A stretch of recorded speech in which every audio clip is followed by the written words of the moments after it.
قوة إلا بالله العلي العظيم. أعوذ بالله من الشيطان اللعين الرجيم. بسم الله الرحمن الرحيم. الحمد لله الذي هدانا لهذا وما كنا لنهتدي لولا أن هدانا الله. لقد جاءت رسل ربنا بالحق. الصلاة والسلام والتحية والإكرام وسيدنا ونبينا وشفينا وحبيب قلوبنا وطبيب نفوسنا ومولانا مولاه الثقلين جد الحسن والحسين أبي القاسم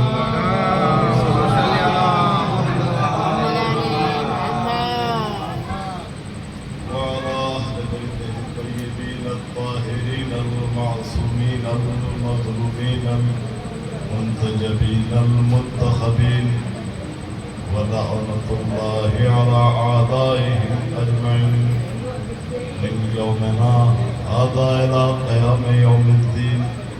أما بعد فقد قال رسول الله صلى الله عليه وآله وسلم: بسم الله الرحمن الرحيم. هذا حسين فاعرفوا صلوات محمد.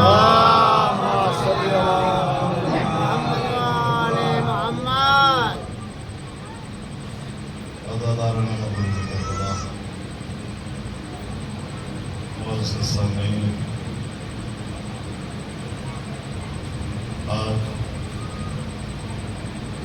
ماہ محرم الحرام کی 15 تاریخ، جیسے ہی ماہ محرم کا چاند نمودار ہوا، تمام موالیان حیدر کرار، تمام عزادار غم حسین منانے کے لیے مشغول ہو گئے. اور آج ابھی تک وہ سلسلہ جاری ہے اور جاری رہے گا. اس لیے دیکھیے، میں تھوڑی سی بیداری پیدا کرنے کے لیے، بس آپ آمادہ رہیں سننے کے لیے، بہت مختصر سے گفتگو کرتا ہوں، طویل گفتگو نہیں کرتا. کہ فرش ادا بچھا دیا گیا. قابل تعریف ہیں وہ افراد کہ جن کے مقدر میں اس فرش کو بچھانا نصیب ہوا، اور بڑے مقدر والے ہیں وہ افراد کہ جن کو اس فرش ادا پہ آنا نصیب ہوا. اس لیے کہ یہ فرش نہ تو ہر کسی کے مقدر میں ہے اور نہ ہی ہر کوئی اس فرش کو بچھا سکتا ہے. لیکن میں اس کی اہمیت کو سمجھ لینا، انشاءاللہ آپ بھی کچھ حاصل کر کے جائیں گے، اور میرے بھی آنے کا مقصد، میں بھی اپنے مقصد میں کامیاب ہو جاؤں گا. بس توجہ کا طالب رہوں گا کہ فرش ادا جب بچھایا جاتا ہے تو یقیناً کوئی ایسی شے ہے کہ جس کے لیے ہم اس کو فرش کو بچھا رہے ہیں. یقیناً کوئی آنے والا ہے کہ جس کے لیے اس فرش ادا کو بچھایا جا رہا ہے. یقیناً کوئی وجہ ہے کہ جو اس منبر کا اہتمام کیا گیا ہے، اس مائک کا اہتمام کیا گیا ہے، ان عزاداروں کے آنے کے لیے اہتمام کیا گیا ہے، اس نظر کا اہتمام کیا گیا ہے. ضرور کوئی نہ کوئی ہے، کوئی ریزن ہے کہ کیوں ہم اس فرش کو بچھا رہے ہیں، کیوں اس غم کو منا رہے ہیں، کیوں بڑے بڑے اہتمام کر رہے ہیں. تو بھائی، فرش ادا کی اہمیت کو سمجھ لینا اور آپ کامیاب ہو جاؤ گے، میں بھی کامیاب ہو جاؤں گا. لیکن فرش ادا کوئی معمولی شے نہیں ہے. میں جو آپ تمام حضرات سے کہہ رہا ہوں، جہاں جہاں تک یہ آواز جا رہی ہے، اس فرش ادا کی اہمیت کو جو سمجھ جائے وہ فرش ادا پہ آ جانا اس جملے سے. اس لیے کہ گلی اور کوچوں میں بیٹھنا، دوست احباب میں بیٹھنا اور ہے، فرش اعضا پر آ کر بیٹھنا کچھ اور ہے، نہیں آئی ہے، اس لیے کہ اس کی بلندی کو پہچاننا پڑے گا، اس کی عظمت کو سمجھنا پڑے گا۔ اگر فرش اعضا کی بلندی کو پہچان لیا، اس کی عظمت کو سمجھ لیا، تو آپ پھر ادھر ادھر نہیں بیٹھیں گے، فرش اعضا پر نظر آئیں گے۔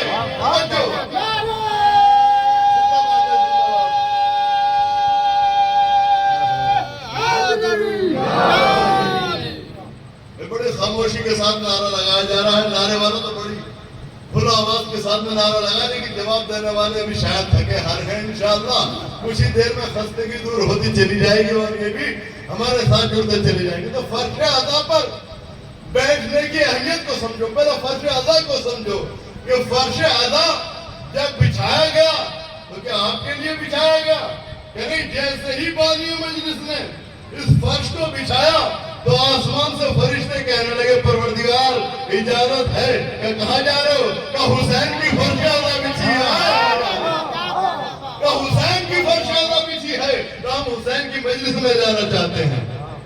بھائی اتنی اہمیت کم ہے؟ بھائی آج کے دور کا اگر کوئی ہم جیسا انسان کسی M P M L A کے پاس چلا جائے اور ان کے ساتھ بیٹھنا نصیب ہو جائے اور اس پر بھی کوئی ہم سیلفی لے لیں، کوئی فوٹو کھنچوا لیں، تو ہم اس کو پھولے نہیں سماتے۔ الگ الگ جگہ کبھی فیس بک پہ جاری ہے تو کبھی انسٹاگرام پہ جاری، کہا کہ بھائی ہم ایم ایل اے صاحب کے ساتھ میں بیٹھے تھے، کتنا بڑا مرتبہ ہے؟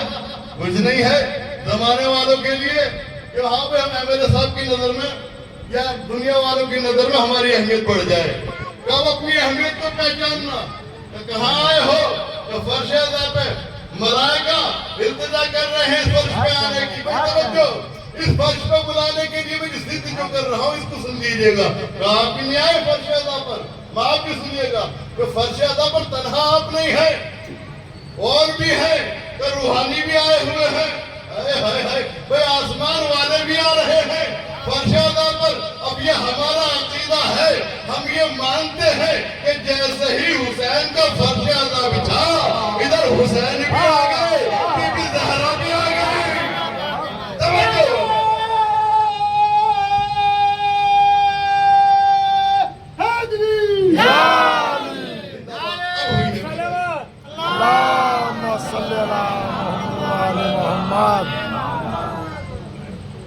اب فرش اعضا پر تنہا آپ نہیں ہیں، کہ ہمارے مولا بھی آ گئے، بی بی زہرا بھی آ گئی۔ اب کون کہاں بیٹھا ہے یہ اندازہ نہیں کر سکتے، اس لیے کہ میرے مولا تو بہت دور بیٹھتے ہیں، پیچھے بیٹھے ہوتے ہیں، آپ کو آگے بٹھانا ہے۔ اب آگے بیٹھ گئے، اپنی اہمیت کو سمجھنا، اپنی بلندی کا قیاس لگانا کہ آپ فرش اعضا پہ تو آ گئے، آپ نے کتنا اپنے آپ کو پاورفل سمجھا کہ کہاں بیٹھے، کہ آپ کی کرسی الگ نہیں لگی، امام کی کرسی کو الگ نہیں لگائی ہے، مسند کوئی الگ نہیں ہے، یہ تو ذاکر کا نصیب ہے کہ مولا بھی اس کے نیچے بیٹھتے ہیں، کہ ذکر مولا کرنے کے لیے اس کو ممبر عطا کیا۔ آ گئے آپ فرش اعضا پر، مولا آ گئے، شہزادی زہرا آ گئی، کہاں بیٹھے؟ آپ کے قریب میں۔ اب آپ نے اندازہ کیا کہ آپ زمین پہ بیٹھے ہوئے آسمان کی بلندیوں پہ پہنچ گئے۔ اسلامات پڑھتے محمد والے لبیک یا حسین، لبیک یا حسین، لبیک یا حسین، نعرہ حیدر، نعرہ سلوى۔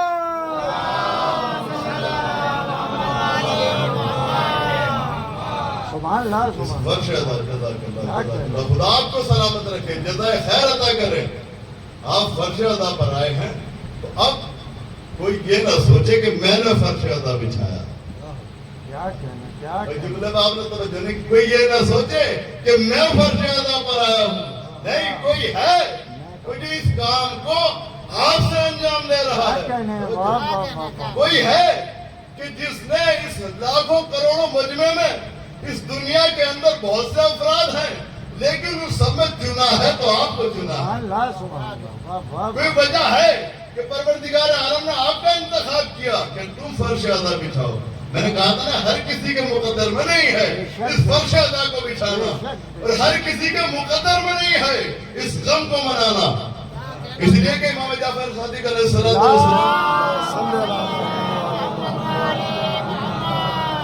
ایک چھوٹی سی روایت بیان کرتا چلوں کہ ہم لوگ حسین کے ماننے والے اور ہم چاہتے یہ ہیں کہ امام حسین کا انتقام لیا جائے. تو امام جعفر صادق علیہ السلام کے دور میں کچھ امام کے اصحاب تھے کہ جو بنی امیہ سے بنی عباس کی طرف سے انتقام لینا چاہتے تھے کہ خون امام حسین کا انتقام کیا جائے. جیسے امام کو یہ معلوم ہوا تو فوراً کہا کہ ان تمام ہمارے چاہنے والوں کو ہمارے پاس بلاؤ. فوراً دعوت نامہ دیا گیا. اور جیسے ہی وہ پاس آئے کہا چاہتے کیا ہو؟ بولا ہم کچھ نہیں چاہتے، صرف ہم خون امام حسین کا بدلہ لینا چاہتے ہیں. کہ بدلہ لینا چاہتے ہو؟ یہ کوئی طریقہ نہیں ہے بدلہ لینے کا. کہ بولا ہم کیا کریں پھر؟ کہ ان تلواروں کو پھینک دو، ان نیزوں کو چھوڑ دو، یہ خنجر ایک طرف کر دو. کہ مولا چھوڑ دیے. پھر مولا بھی انتقام کیسے لیا جائے؟ ہم انتقام کیسے لیں؟ تو سب کچھ چھوڑ دو، چھوڑنے کے بعد پھر اپنے ہاتھ کو ہوا میں بلند کرو اور اپنے سینے پہ مارنا. بیداری سے سنیے گا، انتقام خون حسین لینا ہے. کہ مولا کیا کریں؟ کہ سب کچھ چھوڑ دو، جنگی ساز و سامان سب ترک کر دو. کہ کس طرح امتحان لینا؟ کہ اپنے ہاتھ کو ہوا میں بلند کرنا، اپنے سینوں پہ مارنا. کہ مولا یہ کیسا انتقام ہے کہ ہاتھ ہمارا سینہ ہمارا، انتقام کس طرح لیا جائے گا؟ کہ یہ سب سے بڑا انتقام ہے. ہاتھ تو اپنے سینے پہ مارو گے. اگر کوئی یہ دعویٰ کرنے بھی لگے کہ یہ ہمیں ستا رہے ہیں، یہ ہمیں پریشان کر رہے ہیں، یہ ہمیں مار رہے ہیں، یہ ہمیں پریشان کر رہے ہیں، یہ ہمیں ستا رہے ہیں، بھئی کسی بھی دنیا کے کورٹ میں پہنچ جانا اور جا کر کہنا کہ دعویٰ کرے کہ بھئی یہ لوگ ہمیں پریشان کر رہے ہیں، یہ ہمیں ستا رہے ہیں، تو دنیا کا ہر پہلا سوال یہ کرے گا کہ بھئی کس طرح پریشان کر رہے ہیں؟ کہاں تمہارے زخم لگا ہے؟ کون سی چوٹ لگی ہے؟ کون سی چیز سے وار کیا تھا؟ تو جواب یہی آئے گا کہ یہ ہمارے سینے میں کوئی مارتے ہیں، یہ ہمارے سینے میں کوئی مارتے ہیں. کہ بھئی پھر کیا کرتے ہیں؟ کہ یہ اپنے ہاتھ اپنے سینے پہ مارتے ہیں. جب کہ بڑے بیوقوف انسان ہو، بھئی ہاتھ اپنے سینے پہ مارتا ہے، اپنا مارتا ہے، تم کیوں مرے جا رہے ہو؟ تم کیوں مرے جا رہے ہو؟ کہ ہمیں پریشانیاں ہیں. تو پریشانی کیا ہے؟ ہاتھ اس کا ہے، سینے پہ وہ مار رہا ہے، تو تمہیں کیا پریشانی ہے؟ تو پریشانی تو یہی ہے. اب یہ ثابت تو کچھ کر نہیں سکتے، اس لیے کہ ہم منا رہے ہیں حسین کا غم. مولا چاہتے یہ ہیں کہ ہر ظالم کے منہ پہ کھلا تماچا اسی طریقے سے مارنا کہ جب بھی کوئی سامنے مقابلے پہ آئے کہ ہم اس جلوس کو نہیں نکلنے دیں گے، یہ عزاداری نہیں ہونے دیں گے، یہ مجلس نہ ہونے دیں گے. تو اس کو جواب ایک ہی شکل میں دینا، ہائے حسین کر کے اپنے سینے پہ ہاتھ مار لینا، ظالم خود مرتا چلا جائے گا. یہ دین مردہ باد اسی وقت ہوگا اور حسین زندہ باد ہوگا.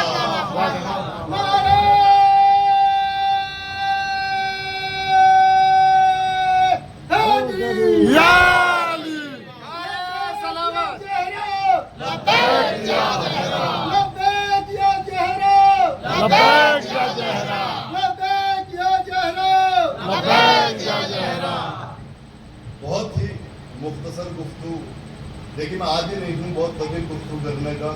اور میرے یہاں جہاں میں اشرا بھی پڑھ کر آ رہا ہوں تو وہاں خیر تھی کہ بس 45 منٹ کی مجلس پڑھنی ہے. اور حقیقت یہ ہے کہ اس سے زیادہ اگر گفتگو کری جائے تو سامعین پر بھی بھاری پڑتی ہے اور پڑھنے والے کے لیے بھی پھر کامیابی نہیں ہے. دیکھیے کامیابی یہ نہیں ہے کہ سامنے والا سن کیا رہا ہے، کہ نعرے لگ رہے ہیں یا نہ لگ رہے ہیں. دیکھیے بیداری ضروری ہے اس ذکر کے لیے. اگر آپ خواب آلودہ ہو کر سنیں گے تو شاید میری ہمت جواب دے دے کہ میں بھی وہ نہ پڑھ سکوں. آپ بیداری سے سنیں گے تو شاید ہو سکتا ہے کہ آپ کے اندر اتنی صلاحیت اور بڑھے کہ 2 جملے اور سماعت کر سکیں. تو فرش ادا کی اہمیت کو سمجھ لینا. اگر تم سچے حسینی بننا چاہتے ہو, حسین کے عزادار بننا چاہتے ہو, تو اس فرش ادا کی اہمیت کو اپنے ذہنوں میں بٹھا لینا کہ اس فرش ادا پر تنہا آپ نہیں بیٹھے ہو, آپ کے دائیں بائیں دیکھ لینا کہیں میرا مولا بھی بیٹھا ہو, کہیں بی بی بھی بیٹھی ہوگی. اب جو آداب فرش ادا ہے ان کو اپنا لینا بہت ضروری ہے, اس لیے کہ آپ کسی عام انسان کے قریب نہیں بیٹھے ہوئے ہیں, کوئی بہت بڑی ہستی ہے کہ جو آپ کے برابر میں بیٹھی ہوئی ہے. تو اب یاد یہ رکھنا کہ پروردگار عالم نے وعدہ کیا ہے کہ یوم ندعو کل اناس بامامہم, قیامت کے دن ہم ہر انسان کو بلائیں گے اس کے امام کے ساتھ. بھائی توجہ, امام کے ساتھ, جسے زندگی میں تم نے اپنا امام مانا ہوگا اسی کے ساتھ بلائے جاؤ گے, اسی کے ساتھ بلاوا آئے گا. کہاں؟ قیامت کے دن. بھائی قیامت کے دن کوئی نہیں ہوگا کہ تمہیں بخشوا لے, سب کو اپنی بخشش کی فکر ہوگی, لیکن یہاں جس کو امام مانا ہوگا, یہاں جس کے ساتھ رہے ہوگے, وہاں بھی اسی کے ساتھ جانا ہے. اب یاد رکھنا, ہم نے کسی غیروں کے امام نہیں مانا. اگر ہم فرش ادا پہ بھی بیٹھے ہیں تو اپنے امام کے نام پر بچھی ہوئی فرش پہ بیٹھے ہیں. اگر ہم برابر میں بیٹھے ہیں تو اپنے امام کے برابر میں بیٹھے ہیں. تو یہاں جو جس کا امام ہوگا وہاں بھی اس کا وہی امام ہوگا. اب جب آواز آئے گی روز محشر کہ ہاں بھائی تمہارا امام کون ہے, تم کس امام کے ساتھ آئے تھے, تو بس وہاں موقع نہیں ہوگا کہ آپ کسی دوسرے کو امام چن لیں. نہیں, زندگی میں جس کو امام مانا تھا وہاں بھی وہی امام رہے گا, بس وہاں مہلت نہیں ملے گی. اب جیسے کہا کہ اپنے امام کو لے کر آؤ, تو وہ بہت سے ہوں گے کہ جن کو شرمندگی محسوس ہوگی. کاش ہم نے زندگی میں انہیں امام نہ مانا ہوتا, کسی اعلیٰ مرتبے کو امام مانا ہوتا. جب ہمارا وقت آئے گا تو وہ امام کہیں گے ہاں یہ ہمارا چاہنے والا ہے, یہ ہمارے فرش ادا پر ہمارے برابر میں یہاں بیٹھا کرتا تھا. سمجھو کہ یہی ہمارا چاہنے والا ہے. اب امام کے ساتھ میں ہماری جب پیشی ہوگی تو بھئی ہمیں کوئی شرمندگی نہیں ہوگی, اس لیے کہ شرمندگی ان کو ہوگی کہ جنہوں نے دنیا والوں کو چنا ہوگا, جنہوں نے غیرہ کو سنا ہوگا, جنہوں نے چناؤ کر کے ووٹ ڈال کے اپنا امام چنا ہوگا, وہ اور ہوں گے. لیکن ہم نے چنا ہی ایسے امام کو ہے کہ جس کو پروردگار عالم نے امام بنا کر بھیجا ہو, جو قیامت تک باقی رہنے والا ہے. ہم نے ایسے امام کا انتخاب کیا, ہم نے ایسے امام کا دامن پکڑا ہے. اب جب روز محشر پروردگار عالم بلائے گا تو ہم کہیں گے ہمارا حسین وہ ہے کہ جو مالک جنت ہے. اب جنت کی فکر کرنے والے اور ہیں, ہمیں فکر کی ضرورت نہیں ہے, اس لیے کہ مالک جنت ہمارا ہے.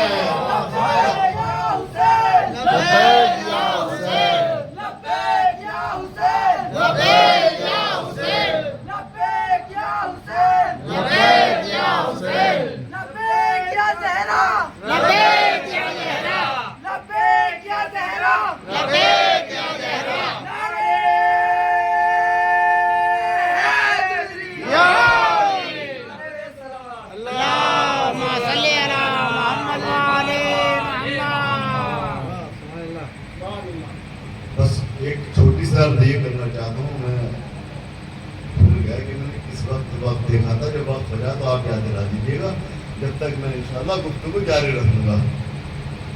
تو فرش ادا کی اہمیت کو پہچان لینا اور اپنی عظمت کو پہچان لینا کہ امام حسین نے آپ کو اپنا عزادار چنا ہے. بہت افراد ہیں رہنے والے دنیا میں, بہت لوگ ہیں کہ جو ذکر حسین سے محروم ہیں, جو نہیں آ سکتے, اس لیے کہ اس فرش پہ آنے کے لیے پہلے کردار بنانا پڑتا ہے.